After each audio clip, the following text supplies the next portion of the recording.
अस्सलाम वालेकुम पाकिस्तानियों। कल के सेशन में आपने देखा ranking factors and commercial writing, जो कि सफ़िया मलिक ने बहुत ही डिटेल में आप लोगों को सिखाई। आज हम देखेंगे कि डिफरेंट टूल्स जो कंटेंट राइटिंग में यूज़ होते हैं वो कौन कौन से टूल्स हैं, उनको कैसे यूटिलाइज़ किया जाता है। आज के सेशन में ये मैम सफ़िया मलिक आपको सिखाने जा रही हैं। तो चलें मेन स्क्रीन की तरफ चलते हैं और आज का सेशन स्टार्ट करते हैं। अस्सलाम वालेकुम, मेरा नाम सफिया मलिक है और आज का मेरा टॉपिक है कंटेंट राइटिंग से रिगार्डिंग टूल्स जो कि किसी एसईओ एक्सपर्ट के भी काम आ सकते हैं और एक कंटेंट राइटिंग की कंटेंट की क्वालिटी को इम्प्रूव करने के लिए यूज किए जा सकते हैं। सबसे पहले मैं आपको कुछ टिप्स दूंगी। कुछ ट्रिक्स बताना चाहूंगी कि जो कि जब आप कंटेंट लिखते हो तो उसमें आपको कुछ जो है आसानियां आ जाएंगी उससे टिप से। अगर आप कंटेंट लिखते हो तो आप कोशिश किया करो कि अपनी प्रोडक्टिव आवर्स जो है वो सेलेक्ट करें जिसमें आपके पास खामोशी हो थोड़ी और जिसमें थोड़ी डिस्टॉर्शन कम हो, डिस्टर्बेंस कम हो। और उन आवर्स में आप पहले कंटेंट लिखने से पहले अपनी रिसर्च को पूरा कंप्लीट करें। रिसर्च को कंप्लीट करने का मकसद ये नहीं है कि आप पूरे अपने 10 जो कंपेटिटर्स हैं उनको वर्ड टू वर्ड रीड करके आए। गुड कि अगर आप ज्यादा से ज्यादा कंपेटिटर को रीड करें तो आपके लिए ही बेहतर है, लेकिन सिर्फ उसी कंटेंट पे जो लिखा गया है रिलाई नहीं करना, आपने फर्दर रिसर्च भी करनी। जैसे कि आप वीडियोस देख सकते हैं।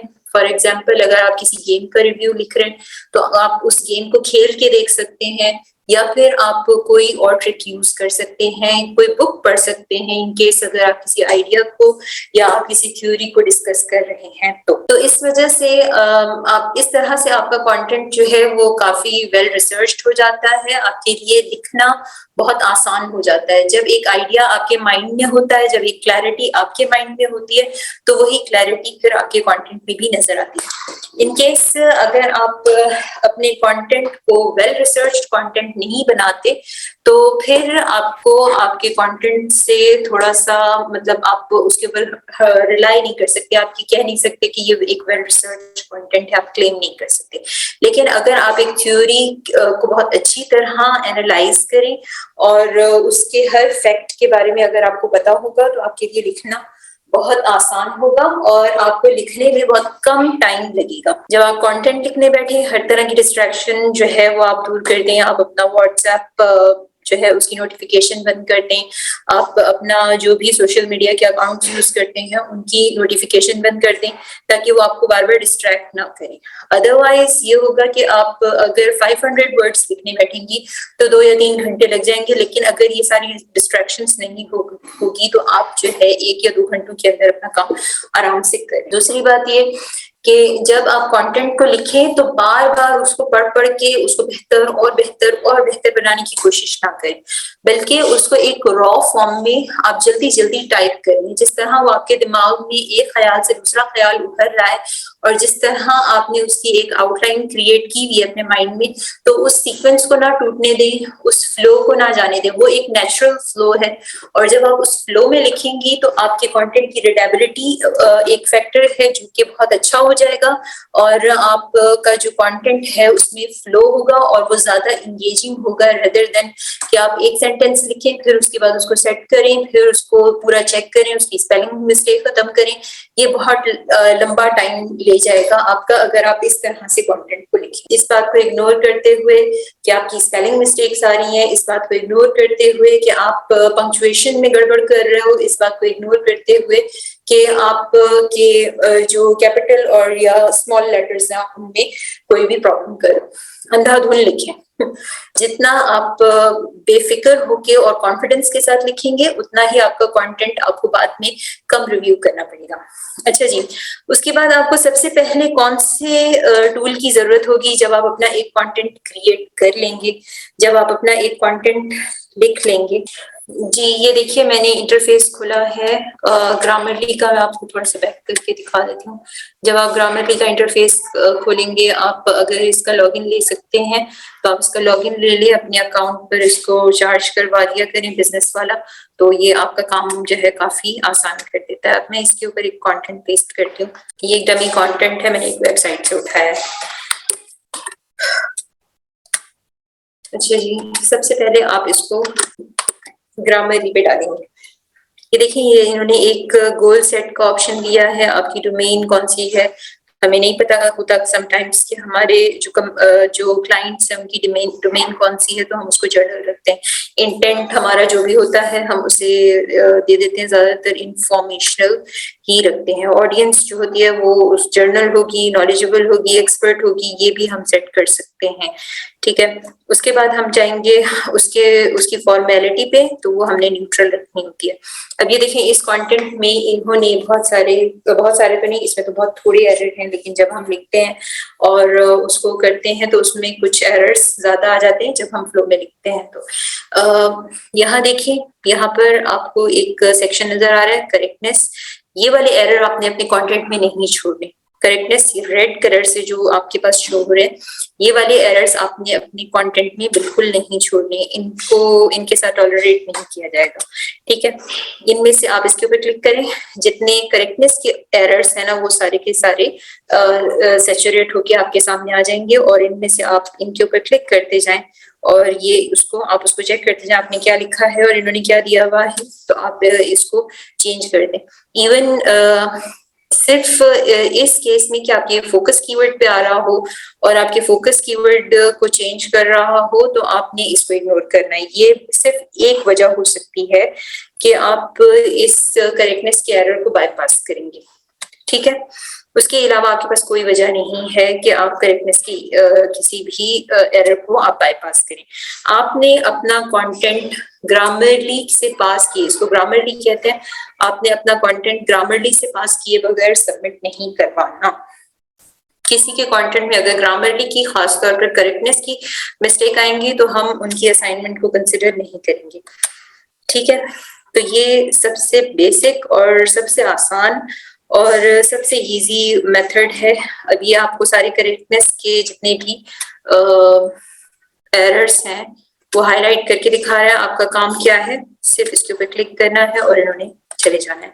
उसके बाद आ जाते हैं कुछ क्लैरिटी के एरर्स होते हैं, कहीं कहीं हम साउंड नहीं कर रहे थे अच्छा। अब क्लैरिटी के कुछ एरर्स ऐसे होते हैं जो जरूरी नहीं होता जिनको चेंज करना। यहाँ पर आपके पास मार्जिन होता है, अगर आपकी इंग्लिश अच्छी है और आप देख रहे हैं कि इसमें क्लैरिटी आ रही है सेंटेंस में, लेकिन कभी कभार कुछ अच्छे सजेशंस भी दे देते हैं ये टूल्स, तो आप इनके अच्छे सजेशंस के साथ जा सकते हैं। अब जैसे ये मुझे कह रहे हैं या तो ऑल्सो हटाओ या फिर टू हटाओ, तो फिर मैं ऑल्सो हटा देती हूँ या टू हटा देती हूँ, कोई भी एक पॉइंट इसमें से वो कर देती हूँ, डिक्रीज कर देती हूँ, तो ये मेरे एरर को खत्म कर देगा। यहाँ पर ये मुझे एक लाइन की स्ट्रक्चर को बता रहा है कि भाई ये लाइन का जो स्ट्रक्चर है इसमें थोड़ी सी गड़बड़ है, आप इसको इस तरह से लिख लें तो ज्यादा बेहतर है। इस पे मैंने आंखें बंद करके नहीं इसको करेक्ट करना, इसको मैंने पढ़ के देखना है कि मेरे कंटेंट की जो सेंस है वो कहीं चेंज तो नहीं हो रही, क्योंकि ये कुछ भी हो टूल्स है और हम इंसान हैं, और हमने क्या बात किस तरह से कही है ये हमें ज्यादा बेहतर पता है बनिस्बत इनके। तो समटाइम्स हम जब ब्लाइंडली इसको करेक्ट करते चले जाते हैं और 100% टूल्स पर डिपेंड करते हैं, तो फिर हमारे टूल्स जो है वो हमें धोखा दे जाते हैं और हमारा जो मामला होता है वो खराब हो जाता है और ह्यूमन जनरेटेड कंटेंट नहीं रहता और बहुत ही स्टूपिड स्टेटमेंट्स बन जाते हैं। इसको करने के लिए भी हम इसके ऊपर जस्ट क्लिक करेंगे और ये एरर चला जाएगा। और अगर नहीं आपको, आप जैसे डेफिनेटली को नहीं वो कर रहा, कंसिडर कर रहा कि यहाँ पे डेफिनेटली जो है सेंस नहीं क्रिएट कर रहा, इसकी जरूरत नहीं है। लेकिन अगर आप एक कंटेंट लिख रहे हैं जिसमें आपको ये भी ख्याल रखना है कि आपके कंटेंट में जो रेशियो है आपके ट्रांजिशनल वर्ड्स की वो भी एक पर्टिकुलर लिमिट तक हो तो अच्छी बात है। तो ज्यादातर ग्रामरली जो है ये ट्रांजिशन वर्ड्स को एक्सक्लूड करा देता है और आपको चाहिए कि नहीं, आप चाहते हैं कि आप इसी ट्रांजिशन वर्ड के साथ जाएं, तो आप उसको बाईपास करने के लिए यहाँ जो बिन बना हुआ है डिसमिस कर सकते हैं इस सजेशन को। ठीक है, ये हो गया। आप इस तरह से इसको क्लिक करते जाएं, इसमें एंगेजमेंट भी आपको बता देगा, क्लैरिटी भी बता देगा। क्लैरिटी पे क्लिक करेंगे तो उसके सारे क्लैरिटी के जितने भी जो होंगे अलर्ट्स वो दिखा देगा, एंगेजमेंट के, डिलीवरी के, और आपका स्टाइल भी आपको बता देगा। उसके बाद दूसरी चीज जो आपने यहाँ ग्रामरली से चेक करनी है वो ये है, ये देखिए आपका वर्ड काउंट ये बता रहा है, आपका कैरेक्टर्स ये भी बता रहा है, कितना टाइम है, आपका रीडिंग टाइम क्या होगा, आपका स्पीकिंग टाइम क्या होगा, और आपकी रीडेबिलिटी स्कोर क्या है। आपकी रीडेबिलिटी स्कोर आना चाहिए 60 से लेके 80 के बीच में। 80 से अबव भी नहीं जाना चाहिए। अगर 80 से अबव जाएगा तो आपके सेंटेंस ओवरली सिंपल होंगे और वो बिल्कुल बच्चों जैसा कंटेंट होगा और कोई किसी को इंटरेस्ट नहीं होगा इस तरह के सेंटेंसेस पढ़ने में, जैसे this is, that is, it is से आप सेंटेंसेस बनाएं और बनाते चले जाएं तो उसमें जो है ना किसी का इंटरेस्ट नहीं होगा। तो इसलिए आपने रीडेबिलिटी अपनी मेंटेन करनी है 60 से 80 के बीच में। 70 रिडेबिलिटी बहुत अच्छी रिडेबिलिटी है, अगर आप 70 तक उसको मैनेज कर सकते हो। रिडेबिलिटी बढ़ाने के लिए आपने कौन सी ट्रिक्स फॉलो करनी है? पहली बात, आपने सेंटेंसेस शॉर्ट लिखने हैं। दूसरी बात, आपने सेंटेंसेस क्लियर लिखने हैं, यानी एक सेंटेंस को एक्सप्लेन करने के लिए दूसरा सेंटेंस नहीं होना चाहिए, एक ही सेंटेंस आपकी पूरी बात को एक्सप्लेन कर दे। मीनवाइल उसे शॉर्ट भी होना चाहिए। अगर ऐसा नहीं है तो आप उसको कट ऑफ करके 2 सेंटेंसेस बनाएं, उसके बीच में एक ट्रांजिशन वर्ड लगाएं जो थोड़ी सी ट्रांजिशन भी पैदा कर दे और आपके कंटेंट को भी उसकी जो रीडेबिलिटी है उसको भी मेंटेन रखें। ठीक है, रीडेबिलिटी आपने लूज नहीं करनी। और यहाँ पर ही आपको स्कोर बता देता है आपकी रीडेबिलिटी का। आपने एक चीज और चेक करनी है, वो है प्लैगरिज्म। अब जैसे कि मैं आपको बोल रही हूँ ये एक डमी कंटेंट है, मैंने एक वेबसाइट से उठाया, तो ये यहाँ देखेंगे ये 90% आपको प्लैगरिज्म शो करा रहा है।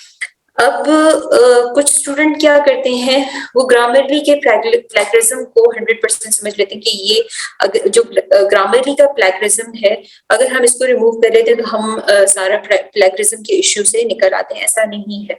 ग्रामरली के जो बोर्ड्स हैं या जो उसके एल्गोरिथम्स हैं वो आपका प्लैगरिज्म जो है उसको बहुत अच्छी तरह डिटेक्ट नहीं करते।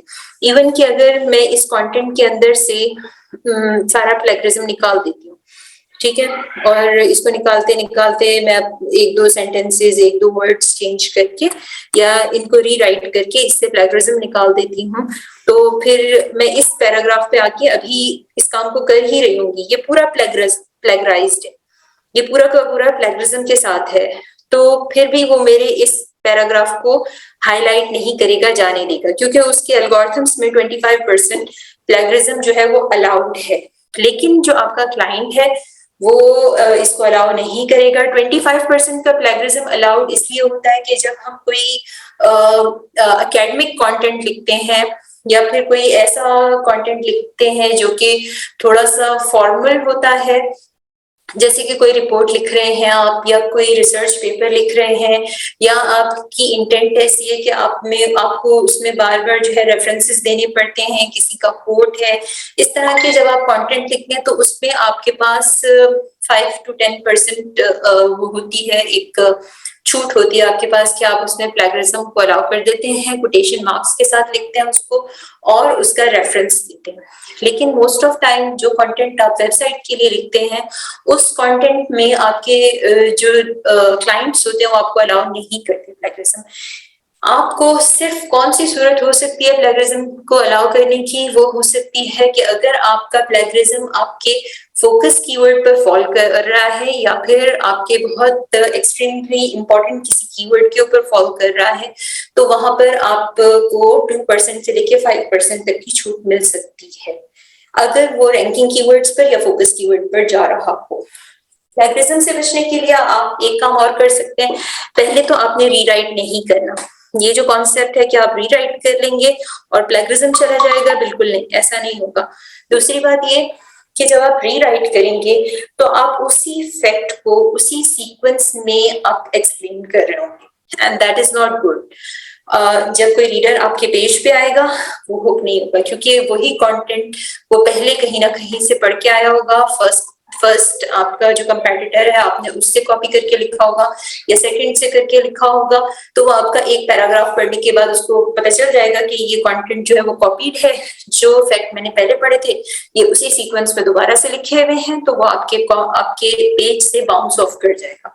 तो उस तरह से आपने अपने कंपेटिटर को एनालाइज करके उससे आइडिया लेना होता है, उससे इंफॉर्मेशन लेनी होती है, लेकिन उसको डिजाइन, उसकी आउटलाइन वो आप अपनी क्रिएटिविटी से करते हो। ये जरूरी होता है आपके लिए कि आप उसको अपने स्टाइल में लिखो, उसमें एक यूनिकनेस लेके आओ। वो चीजें जो कंपेटिटर ने कहीं डिस्कस नहीं की लेकिन आपने किसी वीडियो में कोई डेमोन्स्ट्रेशन होती हुई देखी है किसी प्रोडक्ट से रिलेटेड, तो आप उसके साथ भी जा सकते हो। Just wait for a minute. अच्छा जी, फिर ये हो गया प्लैगरिज्म। हमारा टूल यहाँ पर समअप हो रहा है।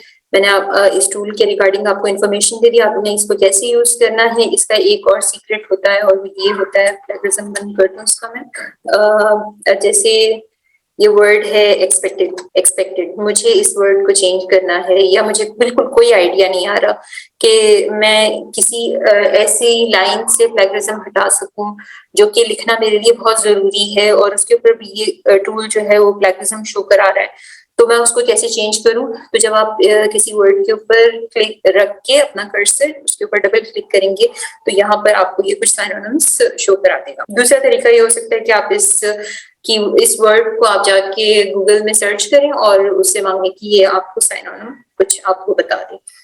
चलिए जी, ग्रामरली हो गया। नेक्स्ट टूल जो आप इसके बाद जाएंगे, ग्रामरली में एक और मसला ये आता है कि आपके जो शॉर्ट सेंटेंसेस होते हैं ना, इनको लॉन्ग कर देता है, इनको थोड़ा कॉम्प्लेक्स बना देता है। दो सेंटेंसेस को जोड़ के वो एक सेंटेंस बना देता है। दैट समटाइम्स एक जो इंटरमीडिएट का स्टूडेंट है उसके लिए तो पढ़ना आसान होता है, लेकिन मे बी जो आपका रीडर हो उसने सिर्फ मैट्रिक किया हो या वो कोई 14-15 साल का बच्चा हो और अपनी गेम्स के रिव्यू लेने के लिए आया हुआ हो आपके पास, तो ऐसे कॉम्प्लेक्स सेंटेंसेस पढ़ के वो इरिटेट होगा और आपकी वेबसाइट से बाउंस ऑफ कर जाएगा। इसलिए बेहतर होता है कि आप अपना जो कंटेंट है उसको सिंपल रखें, जितना ज्यादा वो सिंपल होगा उतना ही अच्छा होगा। अच्छा जी, मैं यहाँ पर शेयरिंग स्टॉप करके दूसरी विंडो पे जा रही हूँ। अच्छा, ग्रामरली की ये बात भी मैं आपको बता दूं कि आपके पास क्रोम पे ग्रामरली की एक्सटेंशन फ्री होती है। आप क्रोम पे जाएं, वहां से आप अपनी एक्सटेंशन डाउनलोड करें और उसको आप अपने कंटेंट के लिए इस्तेमाल करें। आप जहाँ पे भी उसको अवेलेबल करेंगी, उसको जहाँ पे भी आप साइन इन करेंगी, वो आपको जो करेक्टनेस के एरर्स हैं वो आपको बता देगा। बाकी जो फर्दर है वो प्रीमियम है, वो आप अगर बिजनेस अकाउंट लेंगे तो ही आपके पास आएगा। जो टूल्स आपने बाय किए थे अपनी नीश रिसर्च के लिए, उसमें भी ग्रामरली की का जो टूल है वो आपके पास अवेलेबल है, तो इसलिए आप में से किसी भी स्टूडेंट ने अपनी असाइनमेंट ग्रामरली किए बगैर सबमिट नहीं करा। Next thing, Hemingway. आप जाएं गूगल पे, टाइप करें हेमिंगवे एडिटर। ये आपको एक ऑनलाइन फ्री असाइनमेंट मिलती है, सॉरी ऑनलाइन फ्री टूल मिलता है, ऐप मिलती है, और इसके थ्रू आप अपने कंटेंट को फर्दर और भी ज्यादा इम्प्रूव करा सकते हो या आपको कुछ और डिटेल्स भी बता देता है। जैसे कि मैं आपको इसी कंटेंट को कॉपी करके उस पर रख के बताती हूँ।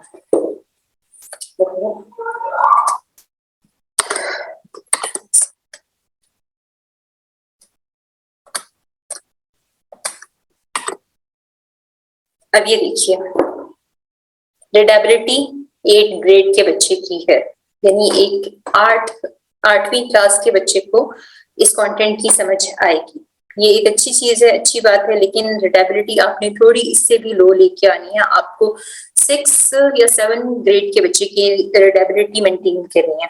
अब इसमें ये आपको और भी बहुत सारी चीजें बता रहे हैं। यहाँ आ जाए इसके साइड में, यहाँ पर आपको एडवर्ब्स की तादाद बता रहे हैं, 19 है, जो कि नॉर्मल की लिमिट से ज्यादा है। यहाँ पर आपको 6 यूज ऑफ पैसिव वॉइस के बारे में बता रहा है। 6 यूज ऑफ पैसिव वॉइस इतना ज्यादा नहीं है, 4 या 5 पैसिव वॉइस या 2 या 3 पैसिव वॉइस आप यूज कर सकते हैं अपने कंटेंट के अंदर, लेकिन आपने कोशिश करना है कि आपने डूइंग वर्ब के साथ जाना है। आपने पैसिव वॉइस को मैक्सिमम कोशिश करनी है कि आप इग्नोर करें। आपके कंटेंट में पैसिव वॉइस की मिकदार जितनी कम होगी उतना आपका कंटेंट ओरिजिनल कंसिडर किया जाएगा, क्योंकि नॉर्मली जब हम कंटेंट को स्पिन करते हैं या किसी टूल के थ्रू भी हम उसको स्पिन करते हैं तो हम सेंटेंसेस को आमतौर पर उल्टा बनाते हैं, और जब हम उसको उल्टा बनाते हैं तो उसमें पैसिव वॉइस की जो रेशियो है वो नॉर्मल कंटेंट के मुकाबले में ज्यादा हो जाती है। तो इसलिए आपने कोशिश करना है कि आप कभी कभार स्टूडेंट्स ऐसा करते हैं कि वो एक्चुअली किसी टूल को यूज नहीं कर रहे होते स्पिन करने के लिए, लेकिन वो मैन्युअली लिख ही ऐसे रहे होते हैं। हमारे कैडेट्स हमें सिखाते ही पैसिव वॉइस पर अपना जो कंटेंट है उसको बिल्ड करना। पैसिव वॉइस की रेशियो आपके पास 10% हो सकती है किसी कंटेंट के अंदर, लेकिन आप मैक्सिमम कोशिश करें इसको इग्नोर करें, क्योंकि ये आपके जो सिंपल सेंटेंसेस होते हैं उनको कॉम्प्लेक्स बना देता है और इसका इफेक्ट आपकी रीडेबिलिटी पे भी पड़ता है। तो आप कोशिश करें कि जहां बिल्कुल पैसिव वॉइस के बगैर गुजारा नहीं है आप बस वहीं पे इसको यूज करें। आप जाएंगे, यहाँ देखें ये आर बेक्ड, इज पैक्ड, ये पैसिव वॉइस है ग्रीन कलर में। उसके बाद आ जाती है फ्रेजेस हैव सिंपलर अल्टरनेटिव्स। कुछ वर्ड्स ऐसे होंगे जो सिंपल अल्टरनेटिव रखते होंगे, आपने उनको चेंज करना है। आप देखिए अगर कोई अल्टरनेट आपको बता रहे हैं जैसे ये जस्ट है, वो कह रहा है ओमिट कर दो, इसकी जरूरत नहीं है, तो अगर आपको भी लगता है कि हाँ यहाँ जरूरत नहीं है तो इसको ओमिट कर दें। लेकिन अगर आपके सेंटेंस इस जस्ट के हटाने की वजह से उसकी जो सेंस है वो चेंज हो रही है तो लेट इट बी। जरूरी नहीं है कि हम इसके सारे जितने भी जो अलर्ट दे रहा है उन सब के साथ जाएं।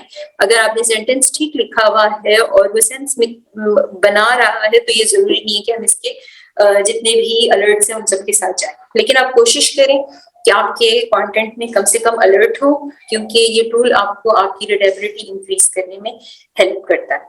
अब उसके बाद यहाँ बारी आ रही है 72 सेंटेंसेस हैं आपके कंटेंट में, जिसमें से 13 हार्ड टू रीड है। ये येलो कलर के जो सेंटेंसेस हैं ये मुश्किल है इनको पढ़ना, ठीक है, लेकिन इतना ज्यादा मुश्किल नहीं है। अब क्यों मुश्किल है हम इनको पढ़ के देखते हैं। And through the GPU the Radeon RX 66005 S isn't necessarily hair riser. It's work seamlessly with the Ryzen 7 processor. यहाँ पर अगर आप इसको अपने सेंटेंस को कट ऑफ कर देते हो तो ये इससे अलर्ट चला जाता है। ये देखेंगे अब वापस कलरलेस हो गया, उसका हाईलाइट चला गया। इसी तरह जो बहुत ज्यादा कॉम्प्लेक्स सेंटेंसेस हैं, कुछ सेंटेंसेस एक दो सेंटेंसेस ऐसे आ जाए आपके कंटेंट के अंदर तो कोई मसला नहीं है, जाने दें आप उसको। लेकिन अगर जैसे ये 12 सेंटेंसेस हैं तो ऑब्वियसली आप इसको शॉर्ट करेंगे। इसके बाद आप यहाँ देख रहे हैं नेक्स्ट सेंटेंस 17, उसमें अलर्ट आपको दिए हैं कि ये बहुत ज्यादा डिफिकल्ट टू रीड है, तो आप इनको भी इसी तरह कट ऑफ करके 2 सेंटेंसेस बनाएं या फिर उनके बीच में अगर जरूरत है तो ट्रांसलेशन वर्ड भी ऐड कर दें, ठीक है। इससे भी आप जरूर पास करें। ऐसा ये जरूरी नहीं है कि आप हर कंटेंट को इससे पास करें और इसमें आप अपने अलर्ट 0 करके दें, लेकिन कम से कम 1, 2, 4, 2, 3 हार्ड टू रीड नहीं होने चाहिए सेंटेंस। और आप कोशिश करें कि आप इसी स्टाइल में लिखें कि आपके सेंटेंसेस शॉर्ट हों, जितने शॉर्ट हो, जितने सिंपल हो, जितने इजी टू अंडरस्टैंड हो, जितने कम्युनिकेटिव साउंड करें उतना ही बेहतर है आपके लिए, ठीक है जी। ये दूसरा टूल हो गया जो कि फ्री है, फ्री ऑनलाइन ऐप है, आप इसको यूज करें और इसके थ्रू आप अपने कंटेंट को उसमें मौजूद गलतियां आप देख सकते हैं। आपको ये भी पता चल जाएगा कि आप एडवर्ब का एक्सेस यूज कर रहे हैं या फिर आप पैसिव वॉइस का ज्यादा इस्तेमाल कर रहे हैं या फिर कोई अल्टरनेट फ्रेज है। जरूरी नहीं है कि आपकी जो फ्रेजेस हैं वो सभी आप चेंज करें, लेकिन अगर कोई फ्रेज ऐसी है जो डिफिकल्टी ज्यादा लेके आ रही है और बुकिश ज्यादा लग रही है रेदर देन कम्युनिकेटिव, तो आप उसको चेंज कर रहे हैं, वो ज्यादा बेहतर है। अच्छा जी, नेक्स्ट है टूल। नेक्स्ट स्टेप पर आपने करना है, मैं एक और टूल आपको बता देती हूँ। पहले तो ये नहीं था हमारे पास। used, let me see, SEO for everyone.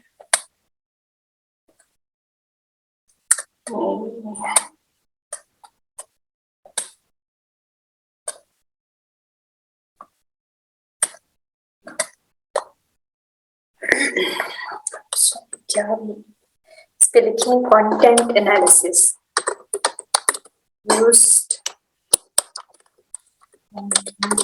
Analysis. आपने अगर कंटेंट लिख लिया है तो उसको ऑप्टिमाइज कर लें आप यहाँ पर आके।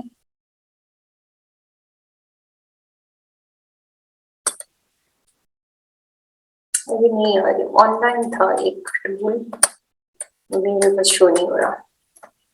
बहरहाल the real time content analysis used, ये देखिए यही कंटेंट जो मैंने वहां पर लिखा है और उसको कुछ इम्प्रूव किया है, इसको मैं यूज्ड पर डाल रही हूँ। ठीक है, ये आपको फर्दर और भी डिटेल दे देगा। अब इसका जो फोकस कीवर्ड है वो है बेस्ट चीप गेमिंग लैपटॉप्स।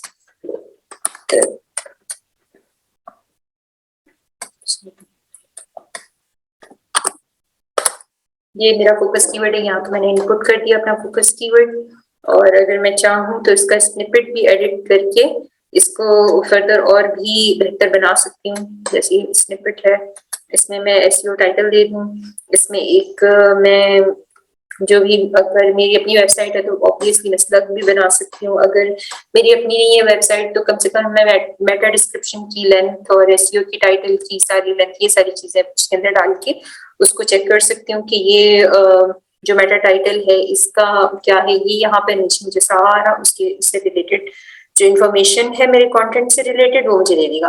अब ये देखिए, ये यहाँ पे कह रहा है नो मेटा टाइटल डिस्क्रिप्शन, ये क्योंकि हमने दिया ही नहीं यहाँ पे, तो मेटा टाइटल जो है वो स्पेसिफाइड नहीं है। और फिर यहाँ पे वो कह रहा है कि please create an SEO title, SEO title भी हमने नहीं दिया। फोकस कीवर्ड जो बेस्ट चीप गेमिंग लैपटॉप है ये अपेयर नहीं हो रहा एसईओ टाइटल में क्योंकि वो हमने दिया ही नहीं। अगर हम इसको देंगे तो ये सारे जो एरर्स हैं ये इसके अंदर से खत्म हो जाएंगे। इमेजेस हमने नहीं दी, जो इमेजेस लगाएंगे तो उसके बाद ये एरर भी चला जाएगा। उसके बाद no internal link appear in the page, कोई इंटरनल लिंक अपेयर नहीं हो रहा, ये हमें बैकलिंकिंग और इंटरलिंकिंग से रिलेटेड इंफॉर्मेशन दे रहा है। अब यहाँ देखिए कीवर्ड की डेंसिटी 0.1 है, ये कम है, ये देखिए रेड हुआ है ना यहाँ पे, कीवर्ड की डेंसिटी कम है। इस कीवर्ड को कम से कम 2 से 5 के बीच में होना चाहिए। This page has no follow outbound link, ठीक है। उसके बाद the focus keyword appear only 1, जो फोकस कीवर्ड है वो सिर्फ एक दफा आ रहा है सब हेडिंग के अंदर। तो ये इन्होंने अलाउ कर दिया है कि आउट ऑफ 13 में से एक जगह पर उन्होंने फोकस कीवर्ड सब हेडिंग के अंदर दिया हुआ है। उसके बाद यहाँ पे वर्ड काउंट बता रहे हैं, कंटेंट असिस्ट इंफॉर्मेशन यहाँ पर है, ये तो एसईओ से रिलेटेड थी ना। अब ये देखिए, ये आपने अपने कंटेंट में मेटा टाइटल मेटा डिस्क्रिप्शन के बाद आपने ये चीज भी चेक करके अपना कंटेंट इंप्रूव करना है। कंटेंट असेसमेंट जो है 32% है ऑफ द सेंटेंस, हर सेंटेंस में 32% जो कंटेंट है which is more than the recommended maximum of 25%। Try to shorten the sentences, देखिए जैसे मैंने आपको कहा था कि इसके सेंटेंसेस बहुत ज्यादा लॉन्ग हैं तो उसको उसने अलर्ट दिया है कि आप थोड़ी से रिड्यूस करें अपने सेंटेंस की लेंथ, बहुत ज्यादा वर्ड्स जो है इस सेंटेंस के अंदर है।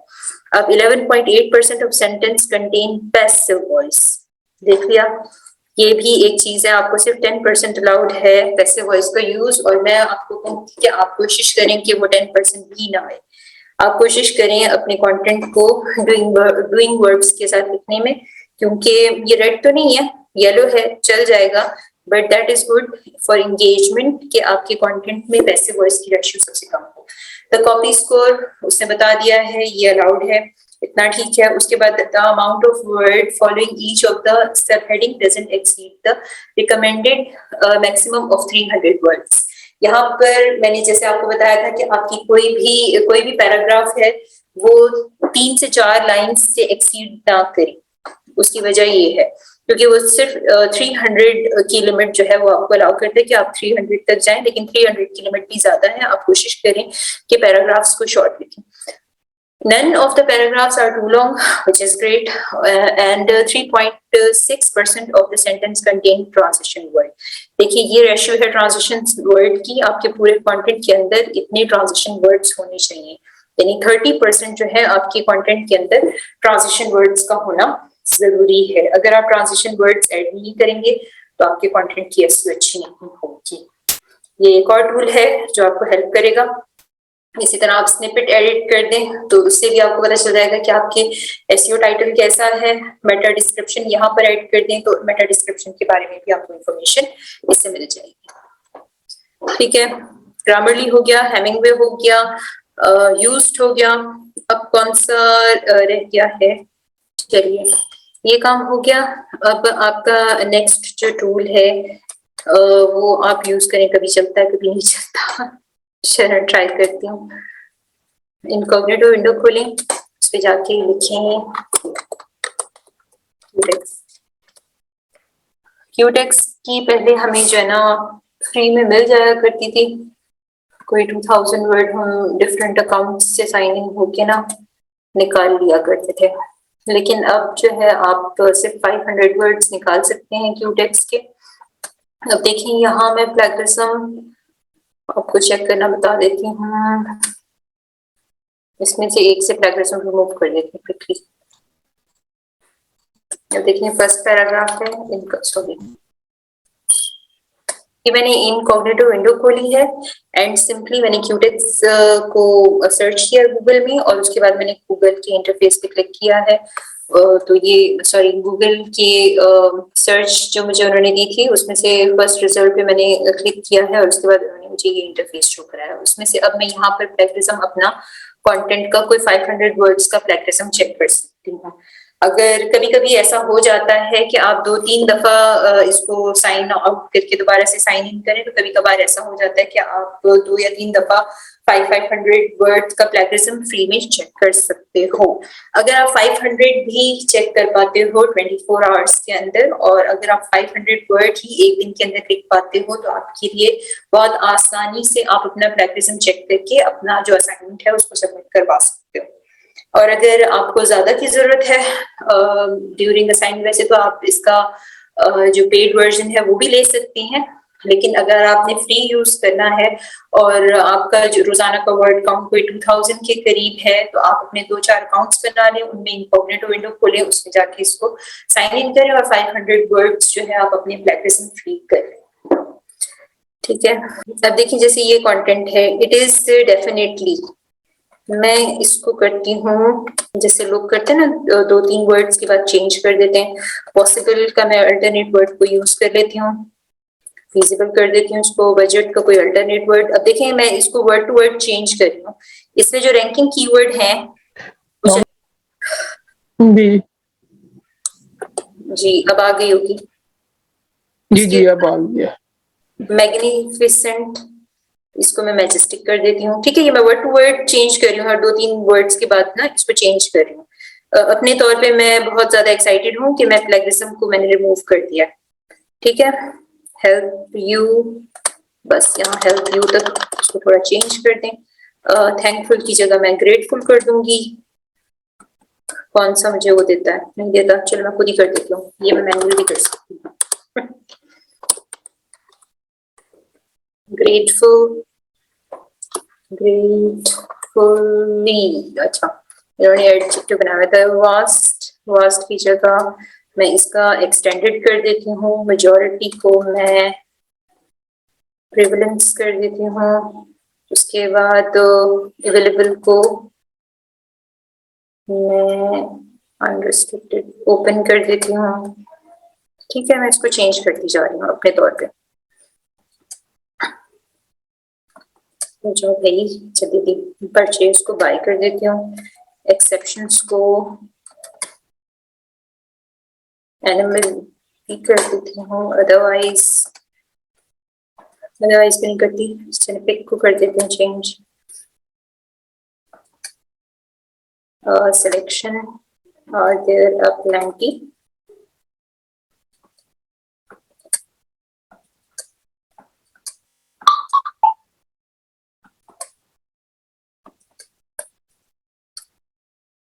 बंच चूज, थोड़ा इसकी सेंस भी मैंने इस तरह करके बिगाड़ दी है। ये सेंटेंसेस अब उस क्वालिटी के नहीं है जिस तरह मैं इसको एक अच्छे तरीके से अगर रिसर्च करके और अपनी वर्डिंग्स में लिखती और एक क्लैरिटी के साथ लिखती तो वो ज्यादा बेहतर होते हो और उसमें मेरे रैंकिंग कीवर्ड्स भी ना जाते। इसमें से मैंने रैंकिंग कीवर्ड्स भी तकरीबन एक्सक्लूड कर दिया। अच्छा, आप इसमें प्लेगरिज्म का अब वो लगा के देखिए फिल्टर कि ये जो लास्ट पैराग्राफ हमने चेंज किया है, ये देखिए इसके ऊपर से प्लेगरिज्म हट गया है।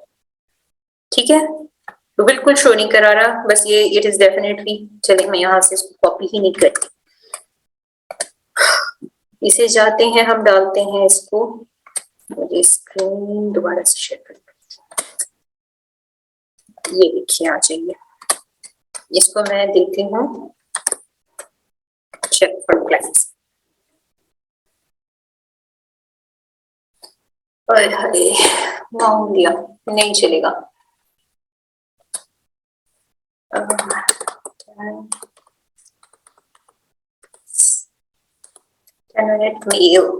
ये एक जुगाड़ है जो हम यूज करते हैं, ट्राई करते हैं। वैसे तो कम ही अब ये काम चलता है, पहले चल जाता था।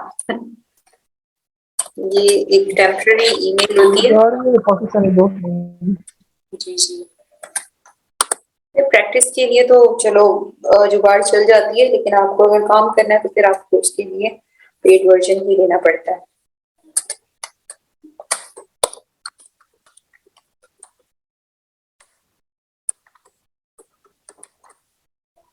ये मैंने पूरा क्राइटेरिया दे दिया इनके पासवर्ड का। तो मैं इनको कह रही हूँ मेरा अकाउंट बना लो, तो कहेगा मुझे ये बताओ कि तुम इंसान हो कि नहीं। मैं आपसे बता देती हूँ। चलिए जी, मैं पास हो गई। अल्लाह करे चल जाए, नहीं चल रहा। बहरहाल आप इसको डिफरेंट अकाउंट से अगर साइन इन करें तो भी आपको ये 500 वर्ड्स जो है वो दे देगा क्यूटेक्स। और आप इसको ट्राई करके देखिएगा, अगर चल जाए तो। नहीं तो फिर आप पेड पे जाइएगा, कोशिश कीजिएगा इसको प्रैक्टिस के लिए यूज करने की। और प्लेगरिज्म कोशिश कीजिएगा कि रिमूव करके दें। अगर आप प्लेगरिज्म नहीं चाहते अपने कंटेंट में, तो जो नॉर्मल और रूटीन के वर्ड्स हैं वो बिल्कुल ना लिखें। आप अपने कंटेंट को अपने सोच के साथ लिखें।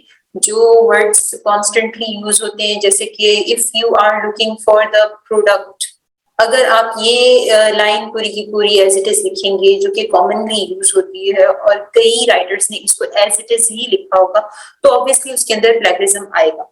तो आप कोशिश करें कि इस तरह के जो बिल्कुल नॉर्मल सेंटेंसेस होते हैं, या अगर मैं ये लिखूंगी सनराइजेस इन ईस्ट, तो ऑब्वियसली उसके ऊपर प्लेगरिज्म आएगा, क्योंकि वो ये एक यूनिवर्सल फैक्ट है।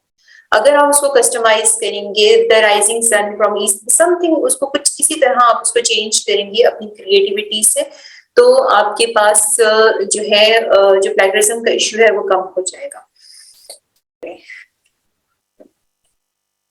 अच्छा जी, कोई चीज मिस तो नहीं हो गई? हाँ जी, वो लिंक आपने जरूर रखने हैं। अगर आप पहले अपने कंटेंट के रिगार्डिंग जो प्रोडक्ट निकालेंगे, पहले आप उन प्रोडक्ट को अप्रूव करवाएंगे। अगर आप कमर्शियल कंटेंट लिख रहे हैं तो आप उन प्रोडक्ट को पहले अप्रूव करवाएंगे। उसके अप्रूवल के बगैर आप उसको रिव्यू नहीं करेंगे। जब वो प्रोडक्ट अप्रूव हो जाए तो उसके बाद ही आप उसको रिव्यू करना स्टार्ट